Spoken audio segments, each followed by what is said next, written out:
दोस्तों, एक सवाल, क्या होगा जब एक लड़की जो मरना चाहती हो, जो सुबह उठकर अपना सुसाइड नोट लिख चुकी हो, बाथ टब में जाने से पहले बस एक आखिरी पल जी रही हो, और तभी बाहर से एक ऐसी आवाज आए जो उसे बताए कि दुनिया खत्म हो रही है, ज़ॉम्बीज़ आ गए हैं।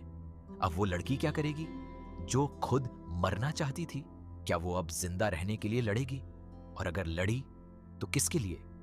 यही है 2026 की सबसे हॉन्टिंग और दिल को हिला देने वाली zombie horror film this is not a test की कहानी, जो एक ऐसे सवाल से शुरू होती है जो आपको पूरी फिल्म सोचने पर मजबूर रखता है कि जिंदगी की कीमत हम तब समझते हैं जब उसे खोने का डर सामने खड़ा हो। ओलिविया होल्ट की यह परफॉर्मेंस आपकी सांसें रोक देगी। तो आइए शुरू करते हैं। दिसंबर 1998, एक छोटा सा अमेरिकी शहर। सुबह का वक्त। एक टीन एज लड़की है जिसका नाम है स्लोन प्राइस, जिसका किरदार निभाया है ओलिविया होल्ट ने। स्लोन की जिंदगी किसी भी तरफ से ठीक नहीं है। उसके घर में एक बाप है जो वर्बली और फिजिकली अब्यूसिव है। हर रोज डर, हर रोज दर्द, हर रोज वो जिल्लत जो एक इंसान को अंदर से खोखला कर देती है। स्लोन की एक बड़ी बहन थी, लिली, जिससे वो बेहद प्यार करती थी। लिली ही उसकी उस घर में एकमात्र उम्मीद थी, एकमात्र कनेक्शन। लेकिन लिली ने एक दिन वो घर छोड़ दिया। अपने अब्यूसिव बाप से भागने के लिए वो निकल गई और स्लोन को पीछे छोड़ गई। स्लोन के लिए यह सबसे बड़ा धोखा था। उसकी अपनी बहन ने उसे उस नरक में अकेला छोड़ दिया। इस दर्द ने, इस अकेलेपन ने, इस रोज के अब्यूज ने स्लोन को उस जगह पहुंचा दिया जहां से जिंदगी का कोई रास्ता नहीं दिखता। उस सुबह स्लोन ने अपना सुसाइड नोट लिखा है। वो तैयार है। वो अपनी जिंदगी खत्म करना चाहती है क्योंकि उसे लगता है कि जीने की कोई वजह नहीं बची। तभी बिल्कुल उसी पल बाहर एक इमरजेंसी ब्रॉडकास्ट आता है। रेडियो पर हर तरफ से एक announcement, this is not a test, ये कोई ड्रिल नहीं है। और फिर जो खबर आती है वो किसी भी नॉर्मल इंसान के लिए इम्पॉसिबल लगे। इन्फेक्टेड लोग हैं बाहर, फास्ट मूविंग ज़ॉम्बीज जो हर तरफ फैल रहे हैं। शहर को तुरंत खाली करो। स्लोन के बाप को यह खबर मिलती है और वो स्लोन को आवाज देता है। स्लोन अपने रूम से बाहर निकलती है और बाहर का नजारा देखकर वो फ्रीज हो जाती है। पड़ोसी घरों में से लोग भाग रहे हैं, कहीं चीखें हैं, कहीं खून है। और तभी उन्हीं ज़ॉम्बीज में से कुछ उनके घर में घुस आते हैं। स्लोन का बाप मारा जाता है उसी अराजकता में, और स्लोन जो कुछ मिनट पहले मरने के लिए तैयार थी, अचानक खुद को भागते हुए पाती है। यह आयरनी है, मौत खुद उसके घर आ गई, लेकिन उस मौत ने उसके अंदर जिंदा रहने की एक अजीब सी स्पार्क जगा दी। सड़क पर भागते हुए स्लोन की मुलाकात होती है कुछ क्लासमेट से। 5 टीनेजर्स जो सब किसी न किसी तरह टूटे हुए हैं, डैमेज्ड हैं। राइस, जिसका किरदार निभाया है फ्रॉय गुतियरेस ने, एक जेंटल और केयरिंग लड़का है जो जेन्युइनली दूसरों की परवाह करता है। कैरी, जिसका किरदार निभाया है कॉर्तियन मूर ने, एक जॉक है, बाहर से टफ लेकिन अंदर से बेहद वल्नरेबल।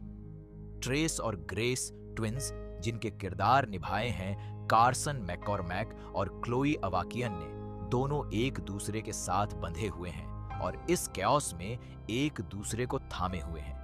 ये पांचों एक दूसरे को स्कूल से जानते हैं, लेकिन कभी इतने करीब नहीं थे। आज की रात ने उन्हें एक कर दिया। इन सब का एक ही लक्ष्य है, कोर्टेज हाई स्कूल तक पहुंचना। यह स्कूल एक मैसिव बिल्डिंग है, heavy doors, brick walls, limited entry points. अगर कहीं ज़ॉम्बीज से सेफ रहा जा सकता है तो वो यही जगह है। पांचों दौड़ते हैं, छुपते हैं, एक दूसरे को संभालते हैं और आखिरकार स्कूल के अंदर पहुंच जाते हैं। दरवाजे बंद हो जाते हैं, बाहर से ज़ॉम्बी हॉर्ड की आवाजें आती हैं, लेकिन अभी के लिए वो सेफ हैं। स्कूल के अंदर एक और किरदार है, मिस्टर बैक्स्टर, जिसका किरदार निभाया है लुक मैकफार्लेन ने। मिस्टर बैक्स्टर एक टीचर है जो पहले से स्कूल में था। वो बच्चों को देखकर थोड़ा रिलीफ्ड होता है, लेकिन उसकी अपनी एंग्जाइटी, अपनी वरीज हैं। और फिर एक और सरप्राइज, स्कूल में मिसेस कैस्पर भी है, एक नेबर जो समहाउ वहां पहुंच गई है। ये ग्रुप 5 टीनेजर्स, एक टीचर, एक और एडल्ट अब इस स्कूल में बंद है। खाना लिमिटेड है, पानी लिमिटेड है और बाहर हर तरफ डेथ है। लेकिन यह फिल्म सिर्फ एक ज़ॉम्बी सर्वाइवल स्टोरी नहीं है। यह फिल्म है उन 5 टीनेजर्स की इनर वर्ल्ड की, उनके सीक्रेट्स की, उनके दर्द की, उन जख्मों की जो वो स्कूल में अपने साथ लेकर आए हैं। फ्लैशबैक्स के जरिए हमें एक एक कैरेक्टर का पास्ट दिखाया जाता है। हर किसी का एक ऐसा दर्द है जो उसे अंदर से खाए जा रहा है। कैरी के पास एक ऐसी लॉस है जो उसने कभी किसी को नहीं बताई। रीस की अपनी फैमिली की एक ऐसी ट्रेजेडी है जो उसे साइलेंट बनाए हुए है। ट्रेस और ग्रेस, उनके बीच एक ऐसा सीक्रेट है जो इस बंद जगह में धीरे धीरे सामने आता है। और स्लोन का दर्द सबसे गहरा है। उसकी बहन लिली का वो जाना, उसके बाप का अब्यूज और वो सुइसाइड नोट जो उसने उसी सुबह लिखा था। स्लोन एक ऐसी लड़की है जो इस ज़ॉम्बी अपोकैलिप्स को डिफरेंटली देखती है। बाकी सब जिंदा रहना चाहते हैं, लेकिन स्लोन के लिए यह सर्वाइवल एक आयरॉनिक सिचुएशन है। वो नहीं जानती कि वो किसके लिए जी रही है। वो बस ऑटोमेटिक मोड में है, भाग रही है, छुप रही है, लेकिन अंदर से अभी भी खाली है। हीस, जो जेन्युइनली स्लोन की परवाह करता है, उसे फील करता है कि स्लोन में कुछ है जो बाकी सबसे अलग है। वो उससे बात करने की कोशिश करता है। धीरे धीरे उन दोनों के बीच एक कनेक्शन बनता है, बेहद फ्रेजाइल, बेहद ऑनेस्ट। ये रोमांस नहीं है, ये दो टूटे हुए इंसानों की एक आपसी समझ है। राइज को पता चलता है कि स्लोन ने मरने की प्लानिंग की थी और ये जानकर वो हैरान नहीं होता। वो सिंपली उसके पास बैठता है और उसे जज के बिना सुनता है। जैसे जैसे रात गहरी होती है, स्कूल के अंदर का टेंशन बढ़ता है। जंबीज बाहर से डोर्स पर अटैक करते रहते हैं। हर थोड़ी देर में एक धमाका, एक चीख। ग्रुप के अंदर भी टेंशन्स हैं। कैरी और ट्रेस के बीच एक पुरानी राइवलरी है जो इस सिचुएशन में और एक्सप्लोसिव हो जाती है। मिस्टर बैक्स्टर का बिहेवियर कभी कभी सस्पिशियस लगता है।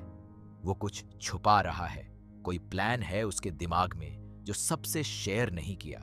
और मिसेस कैस्पर, जो बाहर से एक ऑर्डिनरी मिडिल एज्ड वुमन लगती है, उसकी प्रेजेंस में एक अजीब सी क्वालिटी है। एक बेहद इंटेंस सीन वो है जब ग्रुप को स्कूल के कुछ हिस्सों में नेविगेट करना पड़ता है, सप्लाईज ढूंढने के लिए। डार्क हॉलवेज, लॉक्ड रूम्स, हर कोने से आने वाली अजीब आवाजें। ये सीक्वेंस बेहद टेंस है। सिनेमाटोग्राफर क्रिश्चियन बील्स ने इसे जिस तरह शूट किया है, जिस तरह शैडोज और लाइट का यूज किया है, वो आपको लिटरली सीट के किनारे ले आता है। एक और टर्निंग पॉइंट वो है जब ज़ॉम्बीज किसी तरह स्कूल के अंदर घुस जाते हैं। जो सेफ जोन था वो अब सेफ नहीं रहा। ग्रुप को क्विकली रिएक्ट करना है, डिसीजंस लेने हैं, किस डायरेक्शन में जाए, कौन पीछे रहे, कौन आगे। इन डिसीजंस में कैरेक्टर्स की असली पर्सनैलिटी सामने आती है। कैरी का लीडरशिप, रीस का कंपैशन, ट्रेस का प्रोटेक्टिवनेस अपनी सिस्टर के लिए, और स्लोन जो पूरी रात खुद से लड़ती रही, वो एक क्रिटिकल मोमेंट में कुछ ऐसा करती है जो पूरे ग्रुप की जान बचाता है। और इसी मोमेंट में शायद पहली बार स्लोन को फील होता है कि उसके होने से फर्क पड़ता है। लिली का सब प्लॉट जो फ्लैशबैक्स में आता रहता है, वो फिल्म के इमोशनल कोर का सबसे इंपॉर्टेंट हिस्सा है। लिली ने स्लोन को छोड़ा था, लेकिन क्यों? वो पूरी पिक्चर क्या थी, ये धीरे धीरे अनफोल्ड होता है। और जब सच सामने आता है तो स्लोन की वो रिजेंटमेंट, वो फीलिंग ऑफ अबैंडनमेंट एक नई रोशनी में दिखती है। शायद लिली ने जो किया वो सिर्फ खुद को बचाने के लिए नहीं था, शायद वो और था। फिल्म का क्लाइमैक्स बेहद इमोशनल और अनएक्सपेक्टेड है। वो एंडिंग जो मैं आपको फुली नहीं बताऊंगा, वो एक ऐसा मोमेंट है जो आपको बताता है कि स्लोन ने वो चीज ढूंढ ली जो उसे हमेशा से चाहिए थी। एक वजह, जीने की एक वजह। और वो वजह उसे किसी बड़े हीरो मोमेंट में नहीं मिली, वो मिली एक ऑर्डिनरी, क्वाइट, ह्यूमन कनेक्शन में। This is not a test. एक ऐसी ज़ॉम्बी फिल्म है जो ज़ॉम्बीज के बारे में उतनी नहीं है जितनी उन इंसानों के बारे में है जो ऑलरेडी अंदर से टूटे हुए थे।